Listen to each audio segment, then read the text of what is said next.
అండపిండ బ్రహ్మాండము 18 వేదాలు నేర్చుకుంటాడు రాజ్యానికి రాజేంద్ర దస్త్రం దవతికలము చేత పట్టుకుని రాజు ప్రపంచం చేస్తాడు రాజుల కొడుకు రాకుమారుడు అంటే పేరు పెట్టి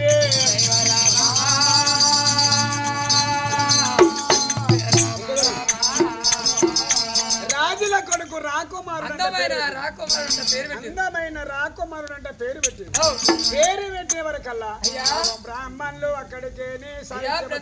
ఏది బ్రాహ్మణులు ఏది ప్రధానికి ఒక కొడుకు పుట్టిండు అతను కూడా రమ్మన్నాడయ్యా రమ్మన్నాడా సరే బిడ్డ అని చెప్పి రాజు కుశంగా రాజు బ్రాహ్మణులకు సేరు కడియాలు చిన్నవరాలు పిల్లల ముందు తాళ్ళు ఇచ్చాడు ఊరికి ఊరగాడ వేసి లడ్డులతో భోజనం పెట్టిరు ఎంతో మంది వస్తున్నారు తింటున్నారు పోతున్నారు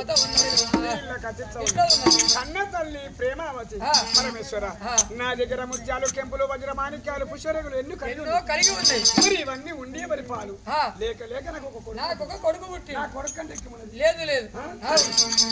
మహారాజా 5 తులాల సువర్ణం అంటే బంగారం రజతు అంటే వెండి 5 తులాల సువర్ణం తీసుకుపోయి అవసలి బ్రహ్మయ్యకి ఇస్తే అవసలి బ్రహ్మయ్య ఏమి చేసిండయ్యా బంగారి మణియాల పేరు చేసి ఆ పేరు మీద పత్రిక ఏమంటే భువనగిరి పట్టణము ప్రపంచము చేసేది రాజు కుశంగ మహారాజు రాజు భార్య ప్రేమావతి గర్భస్థాన పుట్టిండు అందమైన రాకుమారుడు అని చెప్పి మణియాల పేరు మీద పత్రిక కొట్టి తీసుకువచ్చి ప్రేమావతికి ఇచ్చిండు దొరసానికి ఇస్తే తొట్టెల చేసిండు పిల్లగాని తొట్టెల వండబెట్టి బంగారు చిలకల తొట్టెల ఎండిది గొలుసు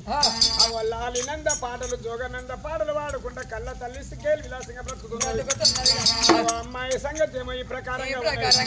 మరి ఇక్కడ పేరు పెట్టే బ్రాహ్మణి ఏడకి మార్దండ ప్రధాని ఇంటికి వచ్చారు మార్దండ ప్రధాని ఇంటికి వచ్చి అయ్యా మార్దండ ప్రధాని అయ్యా